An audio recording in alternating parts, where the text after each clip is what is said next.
Welcome back to educator.com. Today we're going to go over a 25 question multiple choice sample exam that's actually found on the College Board. So if you can go ahead and click on the link below, find the appropriate exam, and let's go over this material here. So question number one. Question number one deals with the organization of government and the principle of federalism. And basically, what is the principle of federalism illustrated best by? Is it the president's power as commander-in-chief? No, there's no federalism. That's the idea of separation of powers. The president is the commander-in-chief. Is it separation of powers between Supreme Court and Congress? Again, that's not federalism. It's just the idea that all the power is not vested in one authority, and that's separation of powers. The answer is going to be C, which is representation. So federalism is basically shown by representation system for electing senators.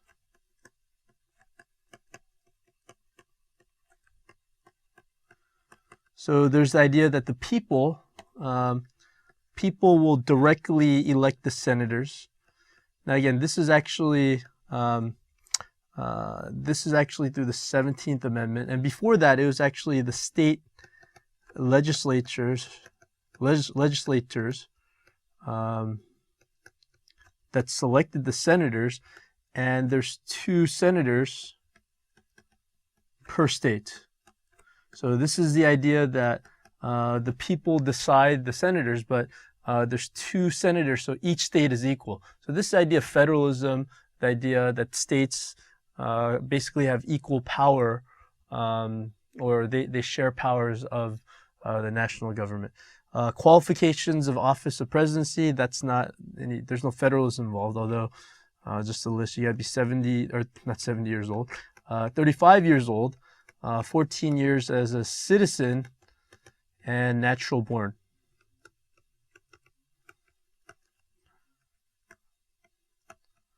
And federal bureaucracy. No, federal bureaucracy is there's really not federalism, but there is the idea that there's shared powers, usually with Congress and the presidency. But the correct answer for number 1 is going to be C. Federalism is best displayed by the representation system for electing senators. Okay, let's go to question number 2 here. Question number 2. So all the following, they contribute to the success of incumbent members of Congress, except which of the following? So there are 4 things that are required for incumbents. So incumbent success. So one requirement, absolutely, they raise more funds. So A is not the answer. So if you're an incumbent, you're generally going to get more campaign contributions than your challenger. Incumbents tend to understand national issues better. That's absolutely true. Understand national issues better than the challengers. Again, not always the case, but generally speaking, if you're in Congress, you're going to be a little bit more aware of the issues rather than a challenger is. Are you better known than your challengers? Absolutely.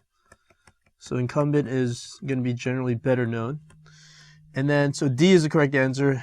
E, incumbents sit on committees to help constituents. So absolutely. So if you're a congressman, you are going to sit maybe on a committee on energy and electricity. You're going to do what you can to bring jobs into your district. And if you bring jobs into your district, then your constituents are going to like you. Challengers, they don't have any of that advantage. So the answer is D, meaning that incumbents can't do that. So incumbents use legislative staff for campaign purposes. That's a big no-no.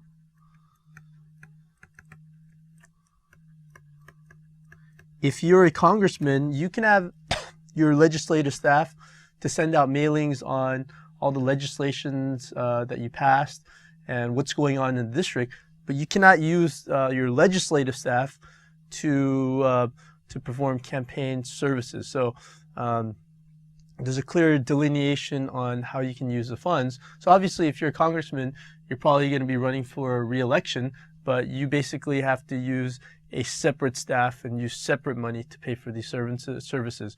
But again, a lot of things that you don't really use for your campaign, you can legitimately send out mailings to your constituents to raise awareness on a certain issue, and you are kind of indirectly campaigning for your reelection. So the answer is D for this particular question. Okay, question number 3 deals with voting patterns of Congress. So voting patterns of Congress. Why does a congressman vote for a piece of legislation? What is the highest correlating factor? And again, this is the type of question where it's really not necessary to look at all the choices before you kind of mentally decide in your head. Well, the voting patterns of Congress, just like the voting patterns of individuals, really has to do with your political party affiliation. And that's D. So if you're a Republican, you are going to vote generally for Republican bills. If you're a Democrat, you're going to vote for Democrat bills. Again, there's going to be exceptions. You're going to have party defection once in a while. You might vote your conscience, but usually your conscience tells you to vote for your party. So it's not the population density of districts, economic background, educational level, or location of their districts. Obviously, all these things might be a determinant of how a Congress member votes, but it really is your political ideology that guides whether or not you're going to vote for a bill or not.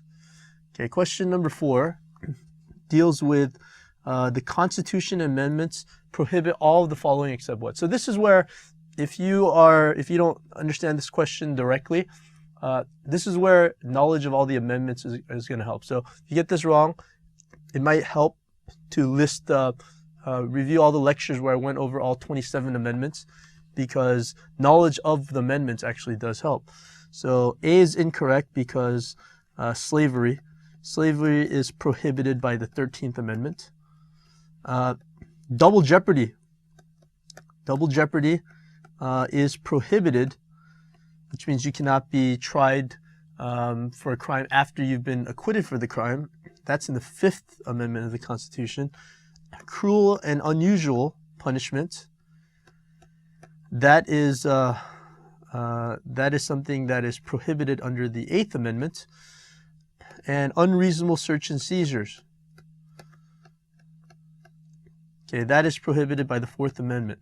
So while sex discrimination in employment, it's a bad thing, it is not prohibited by the Constitution.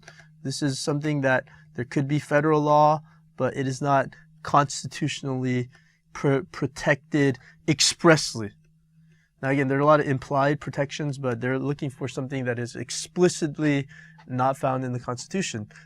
Back then, sex discrimination was not really a popular topic as a matter of national issues. So the answer is E. Okay, number 5. Number 5 deals with vetoing.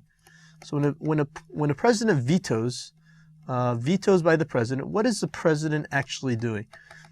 And really, in understanding this has to do with separation of powers and checks and balances as well. So the president is the one who executes the laws and or administers the laws, whereas Congress, they create the laws, and the judiciary branch, they're going to interpret the laws.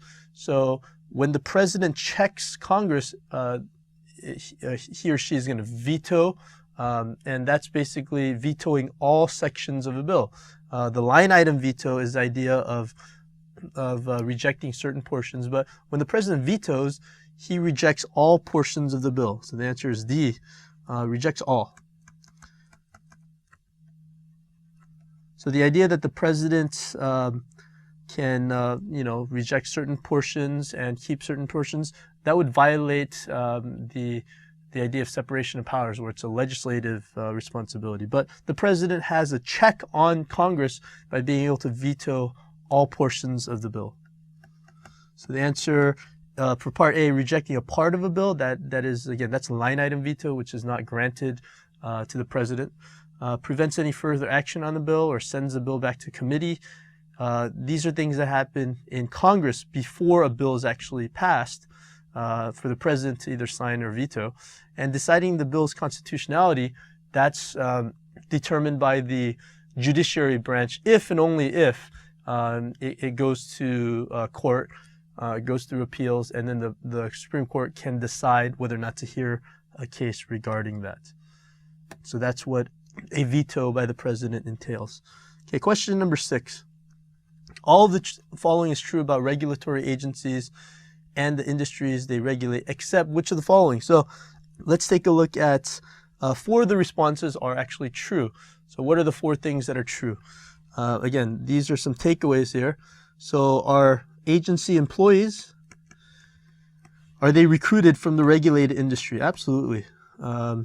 So they're recruited from regulated industry. In fact, it happens vice versa.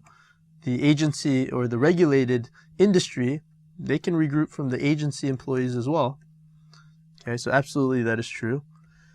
Do the agencies, do they rely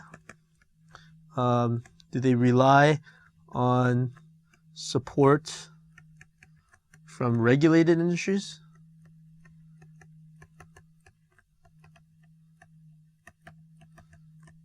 In making budget requests? Absolutely.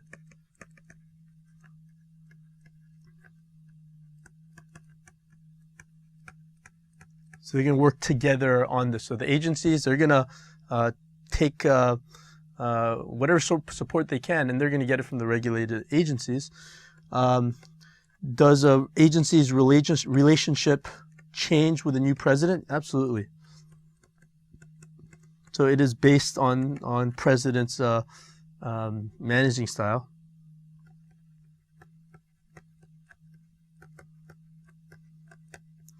And then another thing that's a true statement is that agency employees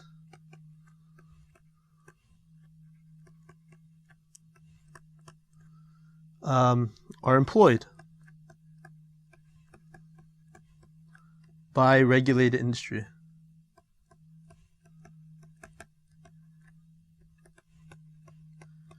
I mean, if A is true, where agency employees are recruited from the regulated industry, well, agency employees are also employed by the regulation industry as well. So that kind of goes to reason. And again, it's kind of a cozy relationship here, kind of like the iron triangle. Again, the iron triangle being you have the bureaucracy,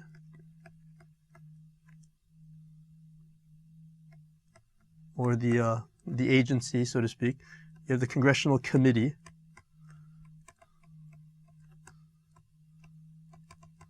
and then you have the interest group. And again, there's this relationship with each of the points of the triangle.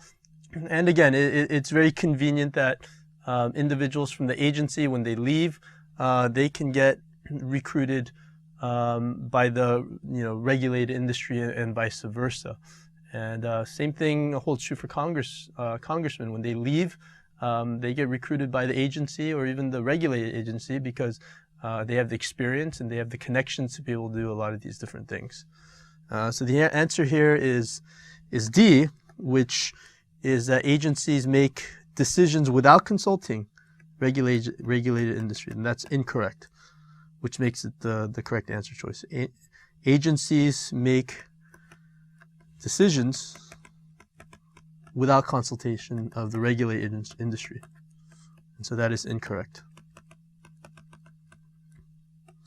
Okay, so question number 7. Question number 7 is very simple and straightforward. Where's the largest source of income, of federal revenue? Largest source of federal revenue. So this is a very factual question. Where does the United States get its money? And the number one source is going to be individual income taxes.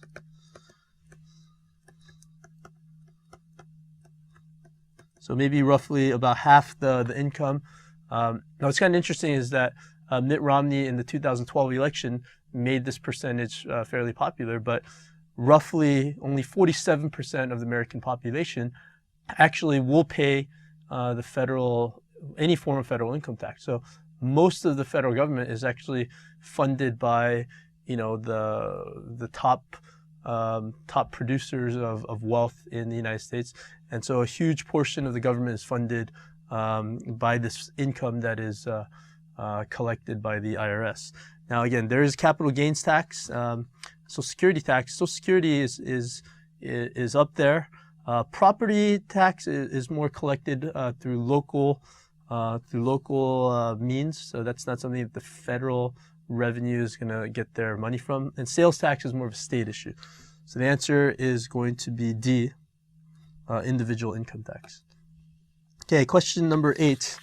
Number 8 deals with presidential approval. So you basically have a huge chart showing, the presidential approval ratings over time, and very, very simple. The answer is going to be D, and the answer is actually something that you could come up with even without looking at the chart. So there's a huge chart that's accompanying that shows relative popularity, but basically the answer choice that makes most sense, even without looking at the chart, is that the popularity of presidents declines over time.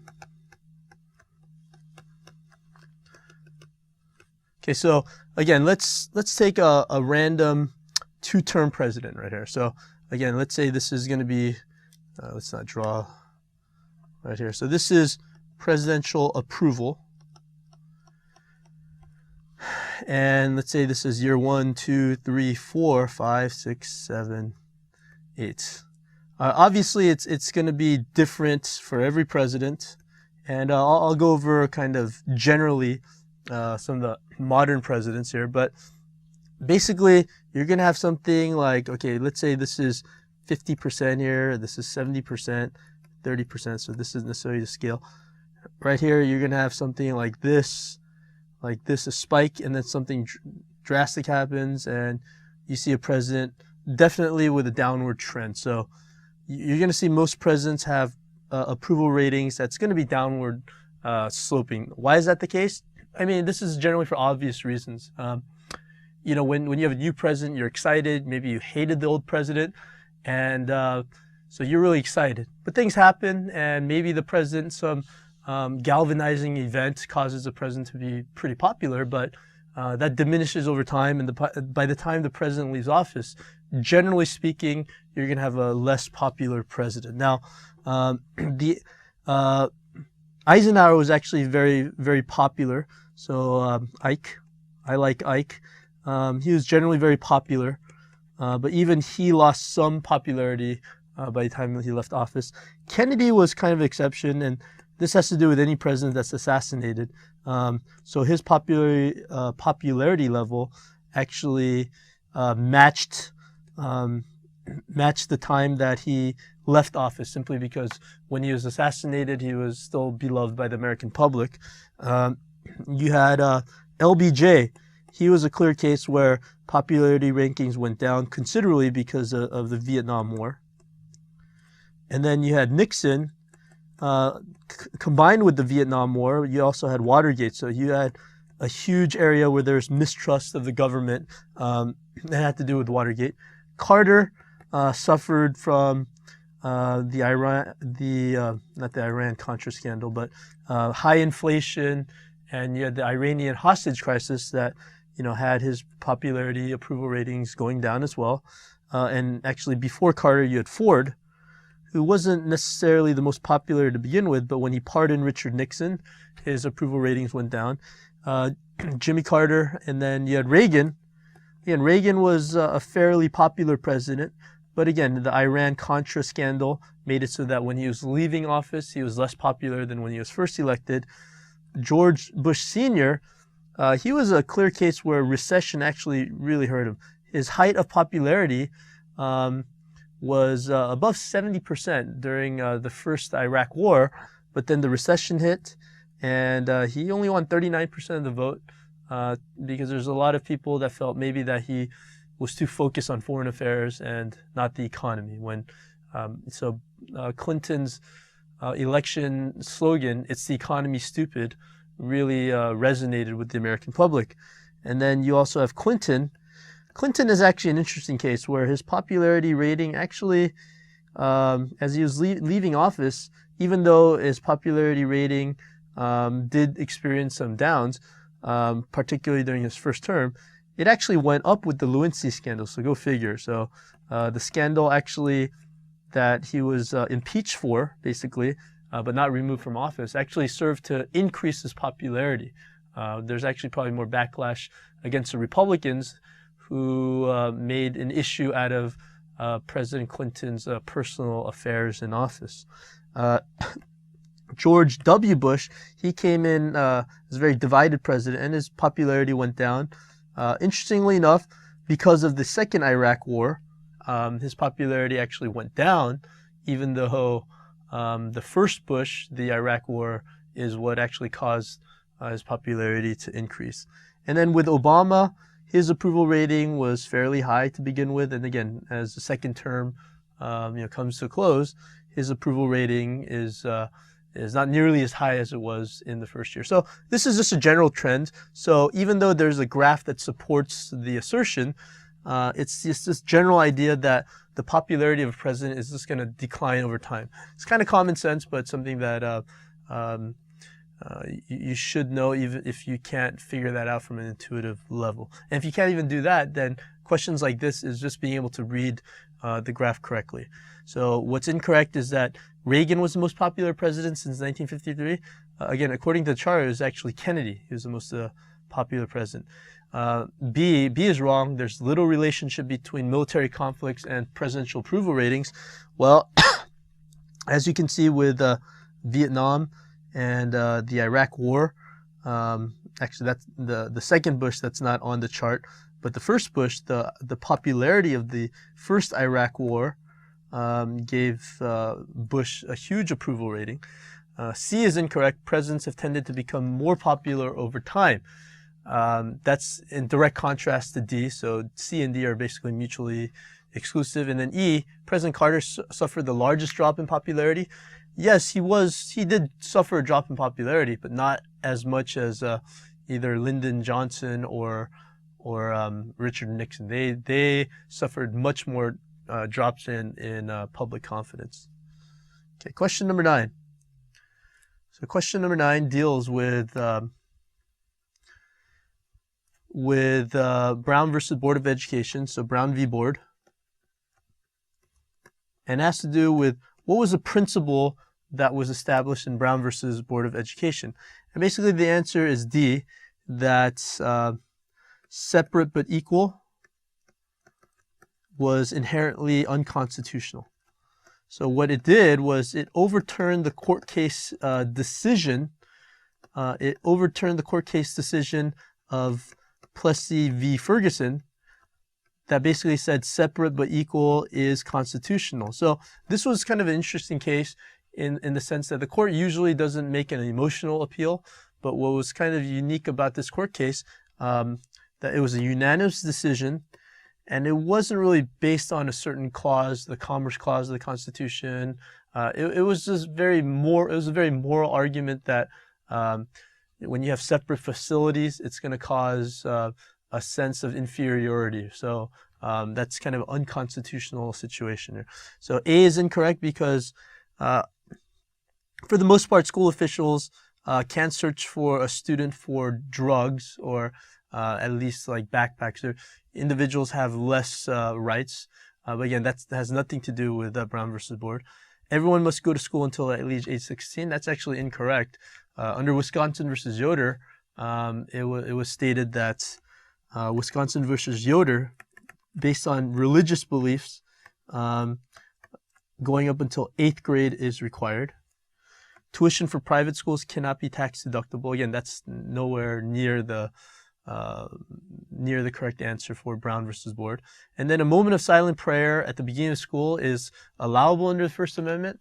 Again, that's not Brown versus Board of Education, but that's also unconstitutional according to Engel versus Vitale. Engel versus Vitale, and it is vital that you know this. Engel versus Vitale basically said that school prayer, even voluntary, is unconstitutional if it is made by a teacher. So the idea that a teacher or through the loudspeaker, you are infringing upon the rights of the non-religious, even if it's a voluntary act. So according to the current Constitution interpretation, prayer in schools that are officially sanctioned by the school would violate the Establishment Clause. So the Establishment Clause again indicates that that no official religion is going to be established within the school. So that's the current interpretation. Okay, question number 10.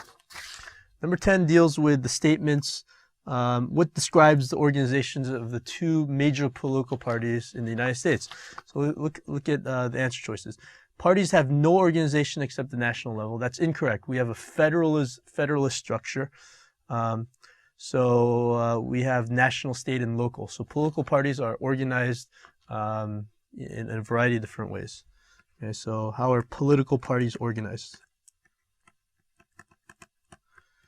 Okay, answer choice B has to do with parties are centrally organized to prove a smooth transition from national campaign to the next.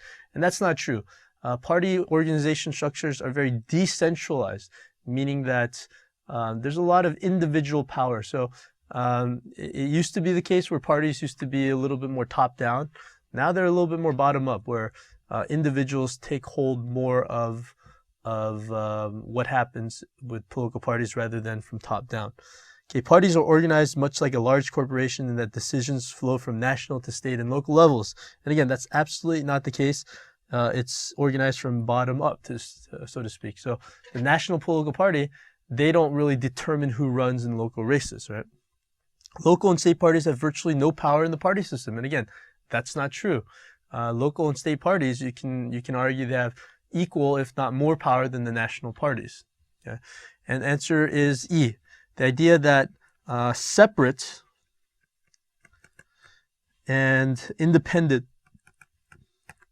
party organizations exist at national, state, and local levels. So again, the way political parties are, their goal is to get people elected to office, but again, it's very decentralized, and sometimes the state, local, and national, they work together, but oftentimes they're working independently with the same kind of overarching goal of getting Republican candidates or Democrat candidates to office, but they don't necessarily work together cohesively. It's pretty decentralized. Okay, question number 11. So which of the following is not part of American political culture? What is not American political culture core value, or historically has not? You can maybe argue that the United States has been trending more towards this. Is legal equality, is that a part of American political culture? Absolutely. The idea that all men are created equal, again, over the course of American history, that trend has taken hold as being true for the most part. Political equality, absolutely. The idea that individuals are going to be they're going to be represented equally from a political angle. Economic equality is the idea that everyone is going to have the same amount of money, and there's the outcome of level of wealth is the same, and that is incorrect. So the answer is going to be C. And then D and E, which are core values, freedom of religion. Again, that's embedded in the First Amendment of the Constitution, as is freedom of speech.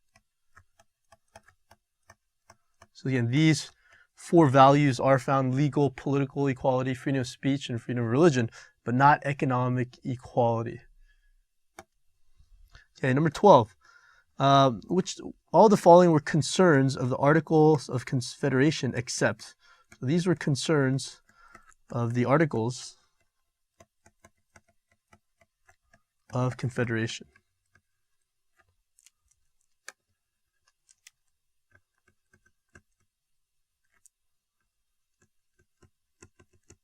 Okay, and the answer was the first one, which is A, but I'll go over the incorrect ones first, which is B, C, D, and E. So B was the fear of stability of the central government. So absolutely, that was one of the reasons why there was a new that there was a calling of the Constitutional Convention, because fear for national government stability. The article simply wasn't cutting it. There was not a lot of stability in the national government. Desire to promote trade among states. Absolutely. Desire to promote trade. Because there was no national government stability, it was hard for the federal government to referee anything because it really had little to no power. The need for the central government to levy taxes. Need for central governments to charge taxes. Now again, this is basically another way of saying that the central government under the Articles was very weak, and it really had no power to charge taxes, to regulate trade. There was no stability. So they're basically saying the same thing. And again, E is again continuing along that theme. Dissatisfaction with ability to provide national defense. So because the national government was so weak, it couldn't provide defense, it couldn't charge taxes, couldn't promote trade, and there was not a lot of stability. What was not the reason for the calling of the Constitutional Convention was dissatisfaction over safeguard of rights. So even though that was true, that's not what led to the calling of the Constitutional Convention. Once the Constitution was created, there was no Bill of Rights. So one of the objections to the Constitution that was played out through the Federalist Papers by Publius and Brutus was the idea that there was no Bill of Rights. Now, the adoption of the Bill of Rights helped quell the concerns that anti-federalists had over the passing of the Constitution. But again, that was not the reason why the Constitutional Convention was called. It was only after the Constitutional Convention was called and the Constitution was drafted was there dissatisfaction over the safeguard of rights and liberties, and that was the faction that opposed the Constitution. Because of that, they wanted a Bill of Rights, and these anti-federalists basically got their wish in this Bill of Rights. So the answer is A, dissatisfaction over safeguard of individual rights and liberties. Okay, question number 13. 13 is very straightforward here. So if you want to be a member of the House and you want to be on a top committee, what are you going to choose?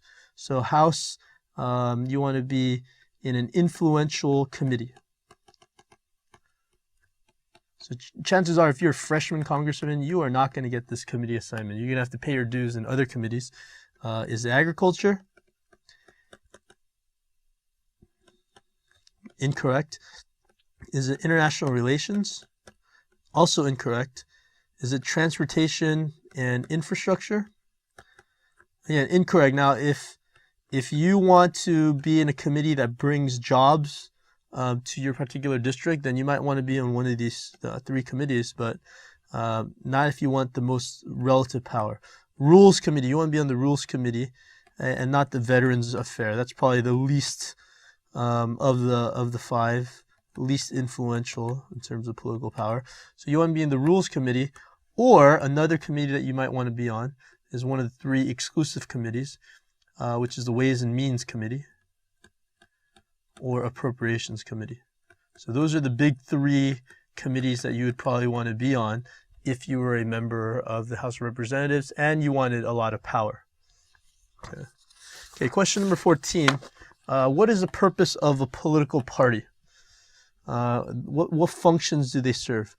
And so there's 4 answers to it. Do they inform public about political issues? Absolutely. That is one of the primary jobs of the political party. They want to make voters aware of particular issues. Are they going to mobilize voters? Absolutely. And sometimes they do a good job and sometimes they don't. And the party that does the better job usually is the party that wins that particular election. Are they going to organize diverse interests of society? Again, you can make the argument that maybe they're not, because only conservatives might be welcome in the Republican Party, or the perception that only conservatives are welcome, or conversely, Democrats, only liberals are accepted. But again, the traditional idea of a political party is kind of this Big Ten approach that you may disagree on certain things, but if you hold on to some core values, you organize diverse interests, and so 3 is correct. Now, do they establish rules regarding candidacy? That would be problematic. Establish rules for candidacy, or establish rules for financial contributions. That would be akin to letting football players also referee the game, or baseball players be the umpire. So that's a bad idea, to give political parties the right to set the rules. Again, there's going to be a conflict of interest. So the answer is going to be D, 1, 2, and 3. Okay, question number 15. Number 15 deals with the primary system. What is the primary system allowed for? So one of the more democratic elections, 1960, basically where now it's individuals that are deciding to become the nominee of their respective parties, and it's not the party choosing the nominee for the political party. Now individuals have more of an ability to do that. So the presidential primary system has basically loosened the hold of party leaders.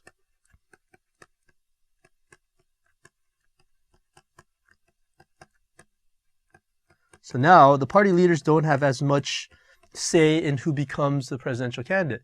Now, looking at the other choices, has it increased the importance of state party organizations? No, it's actually decreased importance. Has it reduced the role of citizens in the candidate selection process? No. Now, because of the presidential primary system, not only are citizens electing in the general election, but also in the primaries. It's lowered the cost of running for office? No. Now, because candidates have to go directly to the public in the primaries and the general election, the cost of running office has increased significantly. It's led to decline in the importance of party voter registration drives? No. Now, with a higher percentage of or a higher number of voters out there, whoever can get the most voters registered for their party, they're going to win. So it's actually increased the importance of party registration. So the answer is B, meaning that the primary system has given more control back to individuals over the political parties. Okay, question number 16. So number 16 deals with considering all levels of government. So considering all levels of government, what describes American electoral behavior?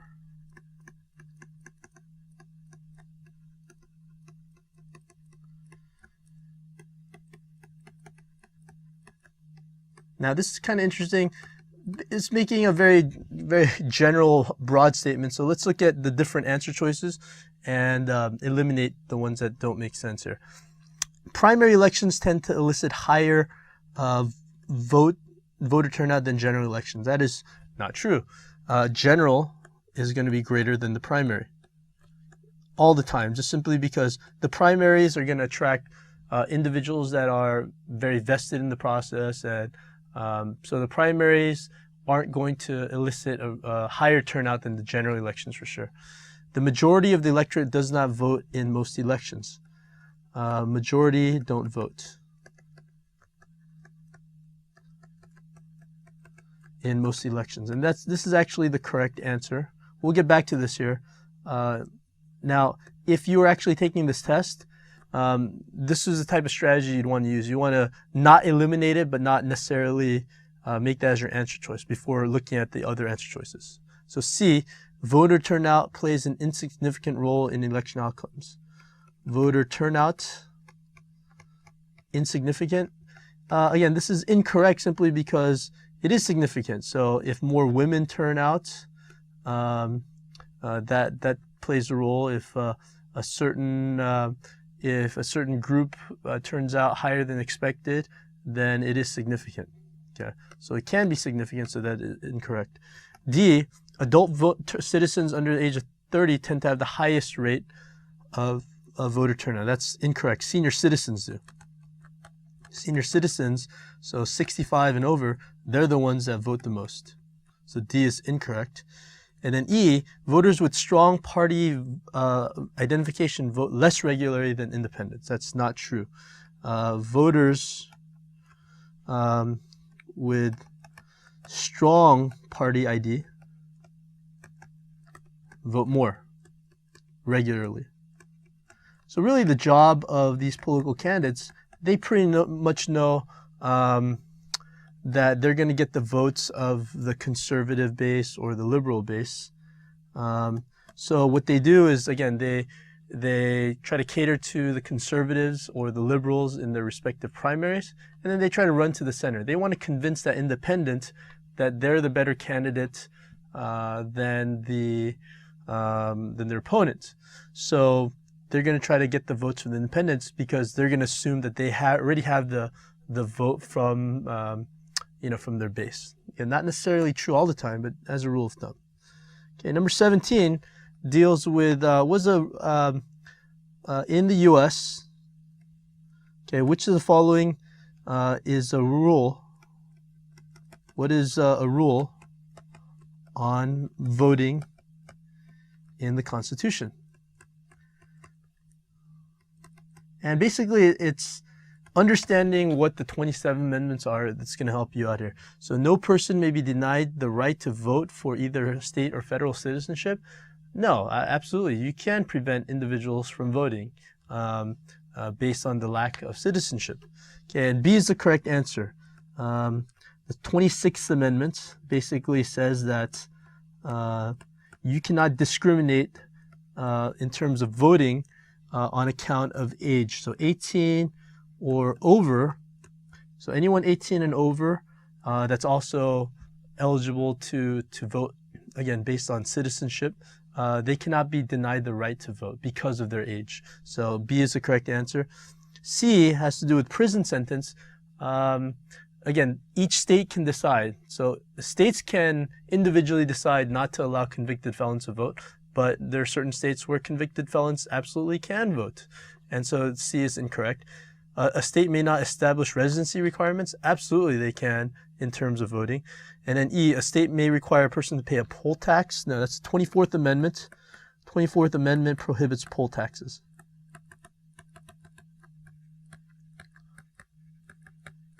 Okay, question number 18.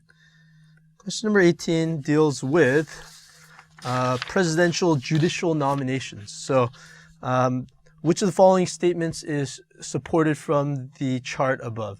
So let's go over this here. Now again, a lot of these charts, as long as you read the charts correctly, you should be able to answer it. But sometimes you can even correctly come across the answer without even looking at the chart. Again, not advisable, but just to show you that there are certain principles that you can adhere to.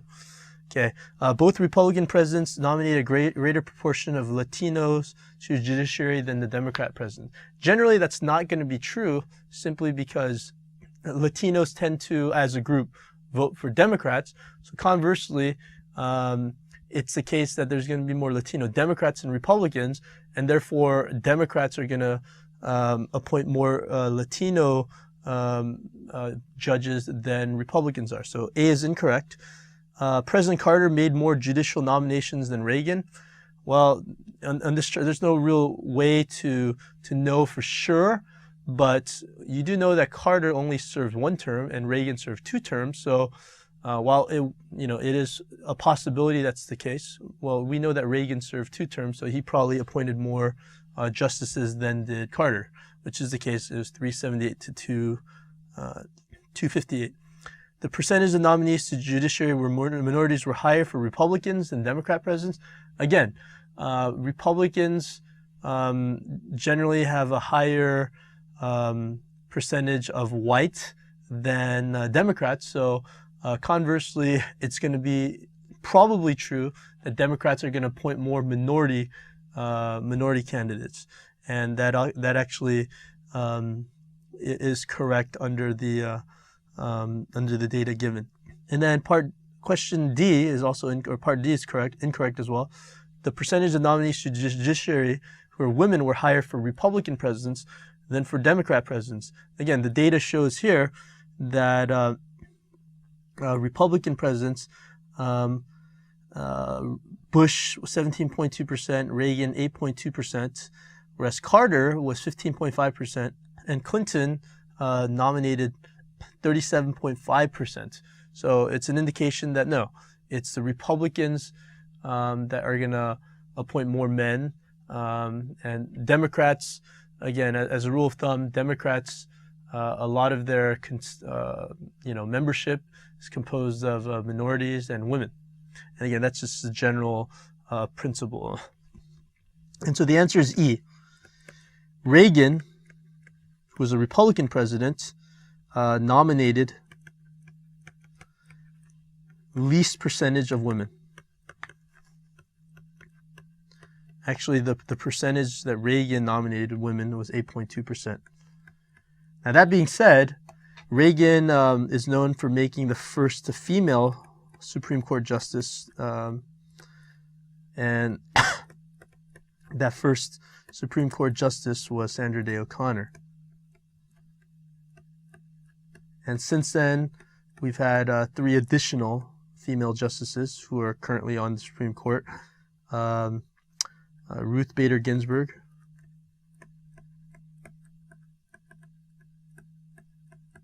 Sonia Sotomayor, our first female Hispanic Supreme Court justice, and then also Elena Kagan. Okay, question number 19. Which of the following is generally true of gerrymandering congressional districts? So, what is gerrymandering? That's basically what this question is asking. Again, very simple terminology. So, let's say this is the state of, this can be any random state. Let's say this is the state of ABC. Well, gerrymandering would be, usually it could be the state legislature, and it could be Democrat or Republican. They draw up districts like this. So what they do is they'll carve out certain districts, and a lot of these districts can look really funky, just trying to carve out percentages of Democrats and Republicans that will favor one party over another. Whereas it actually might make sense to do something a little bit more equal, something that makes a little bit more geographic sense here. So in favor of trying to win some political advantage, they might not do this, and they might gerrymander, okay, which is basically D, creating districts that favor one party over another.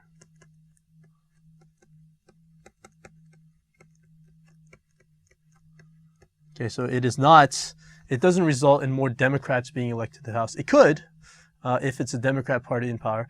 It doesn't result in Republicans being elected to the House more, again, but it could.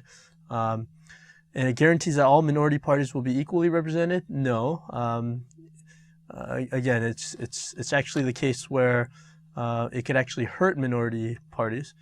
And E, violates the principle one person, one vote. No, it changes how that one vote is going to be represented across the state. And so gerrymandering is, again, it can help either Democrats or Republicans. Okay, question number 20. What did James Madison argue in Federalist 10? So James Madison, he wrote Federalist 10 saying that in large republics, factions are going to be more easily controlled in large republics, because in order for a faction to gain traction, it's really gotta kind of be national in scope. So in large republics, it's less likely that a faction is going to take hold, whereas in small republics, there's going to be a lot more opportunity for the faction to take control of the government. So actually, factions are more easily controlled in large republics than small republics, and so that's the answer. The system of Republican representation. So rather than direct democracy, Republican representation limits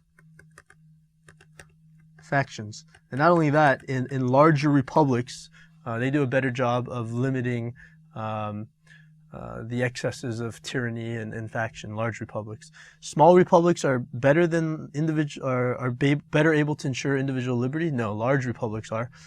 See, the presence of larger factions help protect the rights of minorities? No, these factions, if anything, they're going to try to take away the rights of the minority.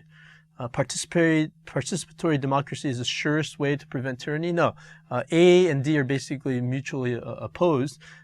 Two types of democracy is direct democracy and representative. And it's the argument that direct democracy is a case where you can have democracy run amok, whereas a system of Republican representation, that might actually help the cause of democracy in the long run. And again, eliminations of the causes of factionalism is the best protection against tyranny. So you don't want to throw out the baby with the bathwater. Sure, if you eliminate the causes of factionalism, you might get the solution against tyranny. But here, removing the threat is worse than the threat itself. Okay. Number 21 deals with what are interest groups wanting to do. So interest groups want to do. They want to deal with something that is very narrow and achievable, and they basically want to fly under the radar. They want to kind of stay low in public visibility, because they don't want to raise that much concern. Now they could, but as a rule of thumb, they're not going to do that. So interest group is most likely to have influence when the issue at stake is narrow in scope and low public visibility. If it's part of the president's legislative package, then again, interest groups aren't going to be, they're not going to have that much of part of the process as much. Has been dramatized by the media. Again, they probably want to avoid that. You're going to see usually negative characterizations of a lot of these interest groups and lobbyists. Engage legislators, deeply held convictions. Again, if you're dealing with that, then it's hard to kind of infiltrate, if that's the case, and divide legislators along party lines. Again, you generally don't want to do that. You want to kind of stay low and then keep the scope very narrow. And again, if it's so technical, then it could be something that the public they won't have knowledge about that particular issue, and if the public is uninformed, then they're not going to protest as much. Okay, question number 22.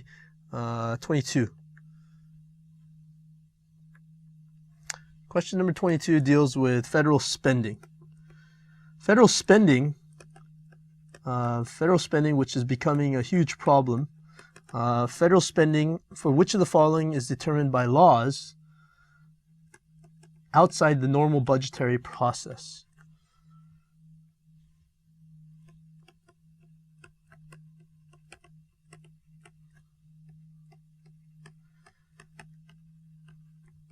Now, there's two different types of spending that's generally going to be true. You have mandatory spending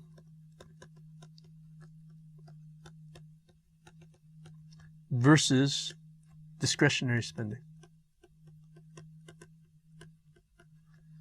And basically, discretionary spending has to do with the ordinary budget process. So let's say X amount of dollars here. So Congress gets to decide here, where the money goes, whether it's NASA, whether it's defense or whatnot.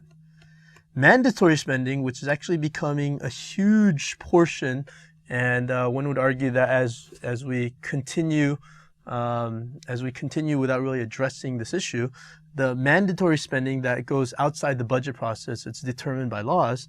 You have entitlement spending. And again, the two big things is Social Security and Medicare.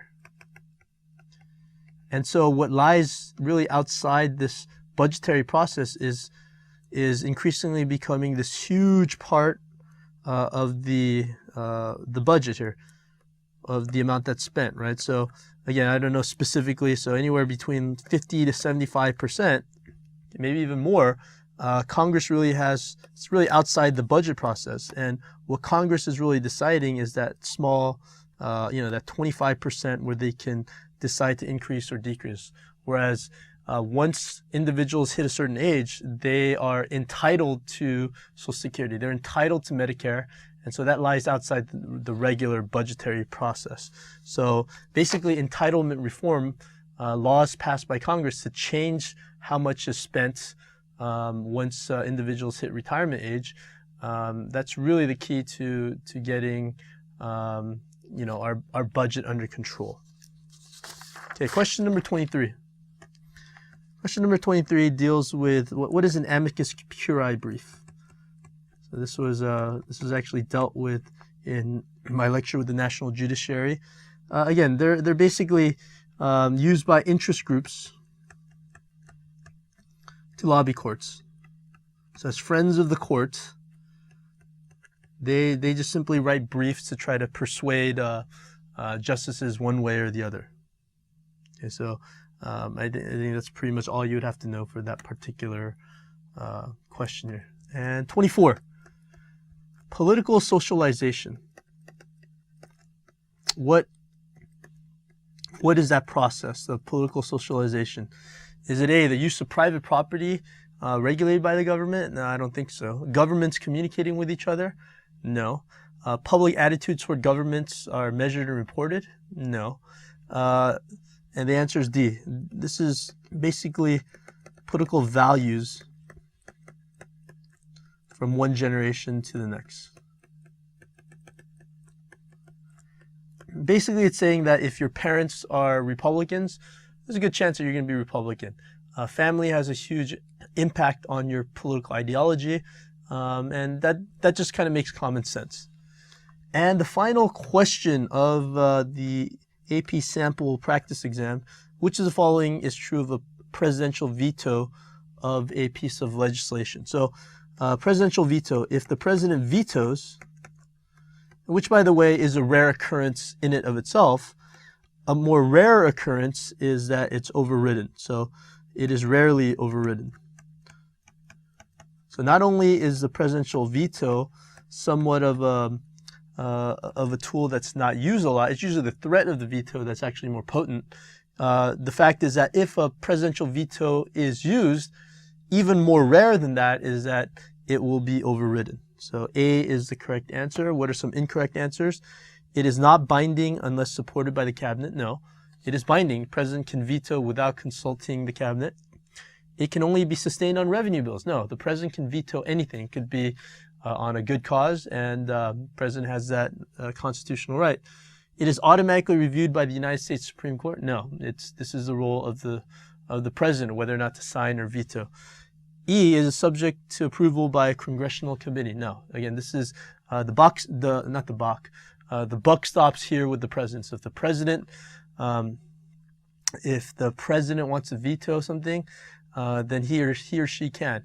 Now again, if Congress really, really wants that legislation to prevent tyranny from the president, a 2/3 vote will override a presidential veto. Thank you for watching educator.com.